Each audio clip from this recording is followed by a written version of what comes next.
Hello students, welcome back to my YouTube channel Jaydeep sir maths mania. आज हम maths के chapter number 1 की बात करेंगे, जो आपका पहला चैप्टर है रेशनल नंबर्स।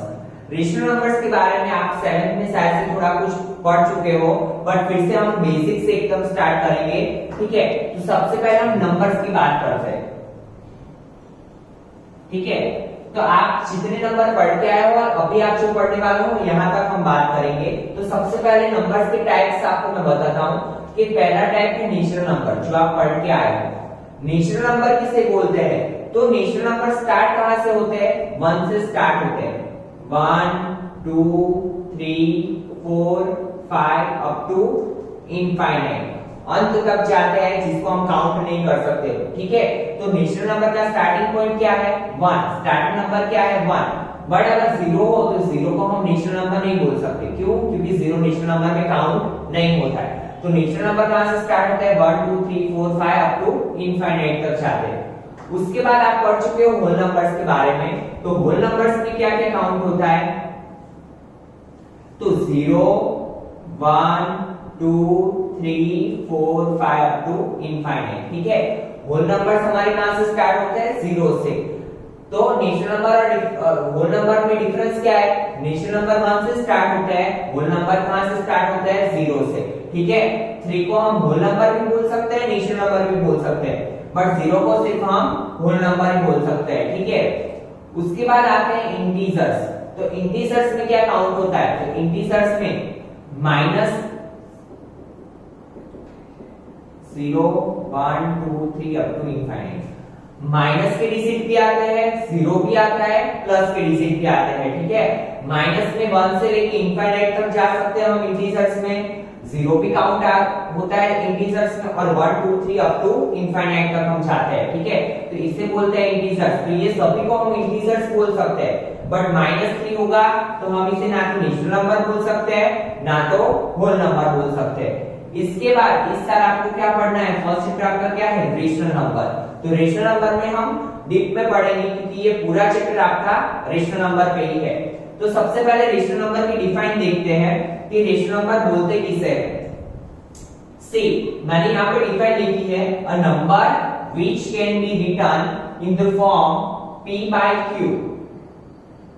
जो नंबर को हम p by q फॉर्म में लिख सकते हैं। ठीक है, p by q, तो इसे हम क्या बोलते हैं? न्यूमेरेटर।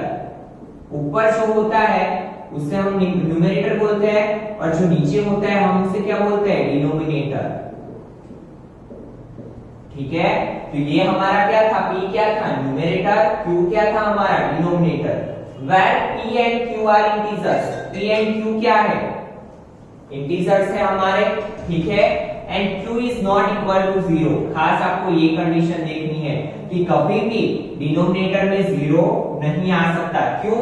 क्योंकि जैसे कि मैंने यहाँ पे ऐसा लिखा 25/0, तो मैं 0 से किसी भी डिजिट का डिवीजन नहीं कर सकता हूँ, ये इनवैलिड है। ठीक है, तो यहाँ पे कभी भी क्या नहीं आएगा? 0 नहीं आएगा। तो ये चीज आपको याद रखनी है कि कोई भी नंबर ऐसा जिसे हम p by q फॉर्म में डिनोट कर सकते हैं, उसे हम क्या बोलते हैं? Rational number. बट कभी भी q में कोई भी इंटीजर आ सकता है, -50 -100 -125 -373 -435, कुछ भी आप ले सकते हो, सिर्फ आप क्या नहीं ले सकते? 0 नहीं ले सकते। क्यों? क्योंकि 0 को हम किसी भी डिजिट को 0 से हम डिवाइड नहीं कर सकते हैं। ठीक है, तो स्टूडेंट्स ये चीज आपको याद रखनी है, ये कंडीशन याद रखनी है। जैसे कि मैंने यहाँ पे कुछ एग्जांपल लिखे हैं, 2/3 -4/7 8/3, ये सभी क्या है? p by q form. ये इसमें ये p, इसमें ये q। और सी स्टूडेंट, यहाँ पे मैंने माइनस लिखा है, माइनस के बाद 4/7, तो ये माइनस हम 4 के लिए भी कंसीडर कर सकते हैं, 7 के लिए भी कर सकते हैं। ठीक है, ये पूरा डिजिट क्या हुआ? माइनस का हुआ। यहाँ पे ऐसा नहीं है कि ये माइनस लिखा है कि ये 4 ही माइनस है और 7 पॉजिटिव है, ऐसा नहीं कर सकते। ये पूरे डिजिट के बीच में हम माइनस दे सकते हैं। ठीक है, नाउ सी, जैसे कि मैंने यहाँ पे ऐसा लिखा 25, तो आप क्या बोलोगे? 25 इंटीजर है, या 25 होल नंबर है, या 25 नेचुरल नंबर है। But 25 is also a rational number. कैसे? देखिए, 25 के नीचे मैं 1 लिखूंगा तो वो तो 25 रहेगा। ठीक है, बट इसे मैंने p by 2 फॉर्म में भी रिप्रेजेंट कर सकता हूं। ठीक है, where 25 is the numerator और 1 is the denominator, ठीक है। तो 25 is also रेशनल नंबर। तो कोई भी नेचुरल नंबर हो, चाहे होल नंबर हो, चाहे इंटीजर हो, इसे हम रेशनल नंबर बोल सकते हैं। जैसे कि 0 मैंने लिखा, तो 0 इज ऑल्सो रेशनल नंबर। कैसे? 0 ऊपर है, नीचे मैं 1 लिखूं, 0 डिवाइड बाय 1, आंसर क्या आएगा? 0 ही आएगा, ठीक है। 0 को कोई किसी भी डिजिट से डिवाइड कर लूं, चाहे मैंने 25 से डिवाइड कर लिया, तो आंसर क्या आने वाला है? 0। तो 0 is also a rational number, ठीक है। तो ये चीजें आपको ध्यान में रखनी है ना। उसके एक स्टेप आगे बढ़ते हैं। अब हम रेशनल नंबर का एडिशन, सब्ट्रैक्शन और मल्टीप्लिकेशन भी देखेंगे। तो रेशनल नंबर का एडिशन कैसे होता है? सी, यहाँ पे हमें दिया हुआ है 3/8 और यहाँ पे दिया है 4/5। तो देखिए दोनों के डिनोमिनेटर क्या है? अलग अलग, ठीक है। तो रेशनल नंबर में जब भी हमें एडिशन या सब्ट्रैक्शन करना हो, तो हमारा पहला काम होता है कि डिनोमिनेटर को सेम करना। अगर डिनोमिनेटर अलग अलग है तो हम डिनोमिनेटर को सेम करेंगे। कैसे? तो यहाँ पे देखिए हम 8 और 5 का एलसीएम लेंगे, ठीक है। डिनोमिनेटर में जो डिजिट है उसका हम एलसीएम लेंगे। एलसीएम लेना आपने अपने प्रीवियस स्टैंडर्ड में सीख लिया है, 6-7 में सीख लिया है। तो यहाँ पे ध्यान दीजिए, फिर से मैं आपको रिपीट करता हूँ एलसीएम कैसे लेते हैं। तो यहाँ पे 2 बॉक्स बना के एक में 8 लिखो, एक में 5 लिखो। अभी देखिए सबसे पहले हम 2 से स्टार्ट करेंगे। तो 2 4 जा 8, 5 तो 2 के टेबल में नहीं आएगा, तो 5 को हम ऐसे ही रखेंगे। देन 2 2 जा 4, 5 अगेन नहीं आएगा, अगेन 2 2 1 जा 2, 5 को हम ऐसे ही रखेंगे। अभी देखिए 2 के टेबल में 5 नहीं आएगा, ना 3 के टेबल में आएगा, डायरेक्ट कौन से टेबल में आएगा? 5 के टेबल में। तो 5 1 5 1 जा 5। तो अभी हमारा एलसीएम क्या है? तो ये सबका मल्टीप्लिकेशन करेंगे। 2 मल्टीप्लाई 2 मल्टीप्लाई 2 मल्टीप्लाई 5, 2 2 जा 4 2 जा 8, 8 5 जा 14, ठीक है। तो हमारा एलसीएम क्या है यहाँ पे? 14। तो हम क्या करेंगे? अभी दोनों के नीचे हमें क्या करना है? जो हमारा एलसीएम आया वो हमें यहाँ पे लाना है, ठीक है। तो पहले इसको ऐसे लिख लो, 3/8 प्लस 4/5, इतनी जगह रखते, ठीक है। अभी सी, हमें क्या लाना है? डिनोमिनेटर में 40। तो 8 को हम कौन से डिजिट से मल्टीप्लाई करेंगे तो 40 आएगा। 8 का टेबल बोलो, तो 8 5 जा 40। नीचे हमने 5 से मल्टीप्लाई किया, तो ऊपर वही डिजिट से मल्टीप्लाई करना पड़ेगा। ऐसा नहीं हो सकता है कि हमने सिर्फ नीचे दिया ऊपर ना दे तो चले, ठीक है। जैसे कि आप घर में रहते हो, अगर आपके पेरेंट्स आपके भाई को कुछ देते हैं, अगर बहन को नहीं देते तो ऐसा चलेगा नहीं, सबको सेम देना पड़ेगा। तो वैसे ही हमने डिनोमिनेटर में दिया तो न्यूमरेटर में भी देना पड़ेगा, ठीक है। और 5 को मल्टीप्लाई किया क्योंकि हमें क्या लाना था? एलसीएम 40, ठीक है। नाउ सी, यहाँ पे 4/5 है, तो अभी 5 का टेबल बोलना पड़ेगा कब तक? जब तक 40 ना आए तब तक। तो 5 जा 40, यहाँ पे किससे मल्टीप्लाई किया? 8 से। तो यहाँ पे भी क्या करेंगे? 8 से मल्टीप्लाई करेंगे, ठीक है। नाउ सी, 5 3 जा 15, 8 5 जा 40 प्लस 8 4 जा 32, 5 जा 40। दोनों का डिनोमिनेटर सेम। जब भी डिनोमिनेटर सेम हो जाए हम क्या करेंगे? 2 की जगह पे 1 लिख लेंगे, 1 लिख लेंगे, ठीक है। तो यहाँ पे क्या आया? 40, ऊपर क्या बचा? 15 प्लस 32, ठीक है। नाउ सी, 5 प्लस 2 7, ऊपर ऊपर का एडिशन कर लो, 3 plus 1 4, 47/40, it is our answer, ठीक है। तो हम रेशनल नंबर का एडिशन करेंगे तो हमें मिलेगा भी क्या? रेशनल नंबर ही मिलेगा, ठीक है। तो यहाँ पे आई होप आपको समझ में आया होगा। दूसरा क्वेश्चन हम करते हैं ताकि आपको अच्छे से आइडिया आ सके। हमारा दूसरा क्वेश्चन है 3/8 प्लस -5/7, ठीक है। अभी देखिए अगेन दोनों के डिनोमिनेटर क्या है? अलग अलग, ठीक है। तो हमें क्या करना पड़ेगा? 8 और 7 का एलसीएम लेना पड़ेगा।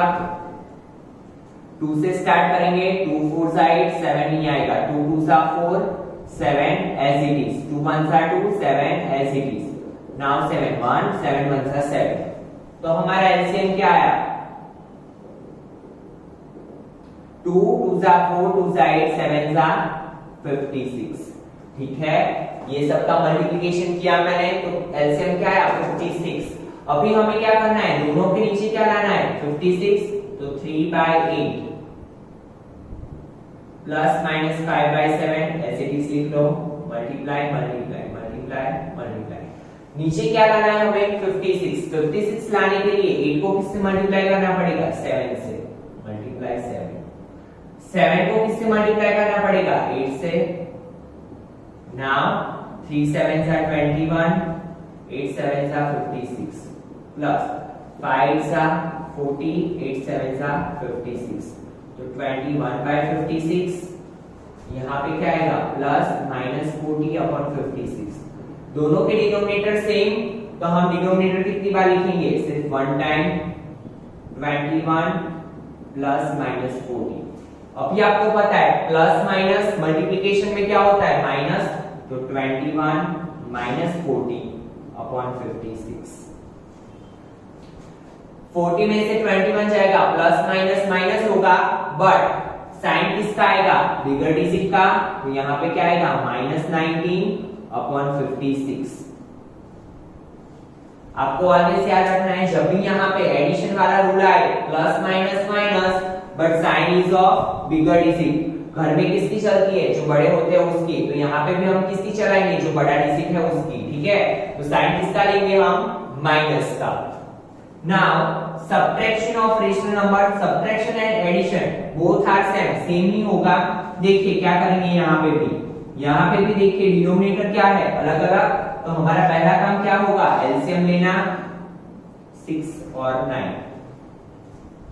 2 के टेबल से स्टार्ट करेंगे, 2 3s are 6, 9 ऐसे भी। अभी 3 2 के टेबल में तो आएगा नहीं, तो 3 से स्टार्ट करेंगे, 3 1s are 3, 3 3s are 9, 3 यहाँ पे 1, 3 1s are 3। तो एलसीएम क्या आया हमारा 2 multiply 3 multiply 3, 3 3s are 9, 2s are 18। ठीक है, 18 हमारा एलसीएम। अभी दोनों के डिनोमिनेटर में क्या आना चाहिए 18, तो मैं यहाँ पे लिखूंगा 4/6 ऐसे लिख लो, माइनस 5/9 ऐसे लिख लो। ठीक है, नाउ क्या आना चाहिए दोनों के नीचे डिनोमिनेटर में 18, तो ऊपर नीचे किससे मल्टीप्लाई करेंगे, 6 के टेबल में 18 कब आएगा 3 6 3s are, तो ऊपर भी 3, 9 के टेबल में 2 5 2s are 10, 4 3s are 12, 6 3s are 18, minus 5 2s are 10, 9 2s are 18। See 12 minus 10 divide by 18, 12 minus 10 क्या होगा 2 divide by 18। अभी देखो 18 को हम क्या लिख सकते हैं 2 9s are, तो ऊपर नीचे 2 2 क्या हो जाएगा कट, तो बचा क्या, ऊपर कुछ भी नहीं बचा तो हम 1 लिखेंगे, नीचे क्या बचा 9, तो 1/9। ठीक है स्टूडेंट्स, तो ऐसे ही एडिशन और सब्ट्रैक्शन क्या होता है सेम मेथड से होता है। Now multiplication of rational number, multiplication तो बहुत ही इजी है। आपको क्या करना है, जो कट हो रहा है उसको कट करना है, और जो कट नहीं हो रहा है उसमें न्यूमरेटर का मल्टीप्लिकेशन, डिनोमिनेटर का मल्टीप्लिकेशन। तो नाउ सी 18 को हम क्या लिख सकते हैं 3 6 18, सी ऊपर नीचे 3 3 कट, तो ऊपर क्या बचा 2 और 6, बीच में क्या है मल्टीप्लिकेशन, अभी कुछ कट नहीं होगा, तो ऊपर का मल्टीप्लिकेशन करेंगे, plus minus minus 6 2s are 12, नीचे क्या आएगा 5, तो -12/5, 6 2s are 12 -12, डिनोमिनेटर में 5। नाउ यहाँ पे 9 5s are 45, तो 5 5 कट, सॉरी 9 5s are 45, तो 9 9 ऊपर नीचे कट। अभी देखो 5 के साथ 7 का कुछ नहीं हो सकता कटेशन, तो माइनस माइनस क्या होगा मल्टीप्लिकेशन में, plus 5 5s are 25 divide by 7, तो it is our final answer. तो इसी के साथ आज हमने क्या देखा, addition of rational number, subtraction of rational number and multiplication of rational number. ठीक है, इसके बाद वाले लेक्चर में हम डिवीजन के बारे में देखेंगे। तो आज का कॉन्सेप्ट अगर आपको समझ में नहीं आ रहा है तो फिर से एक बार वीडियो रिपीट कीजिए और इसको समझने का ट्राई कीजिए। ठीक है, थैंक यू स्टूडेंट्स।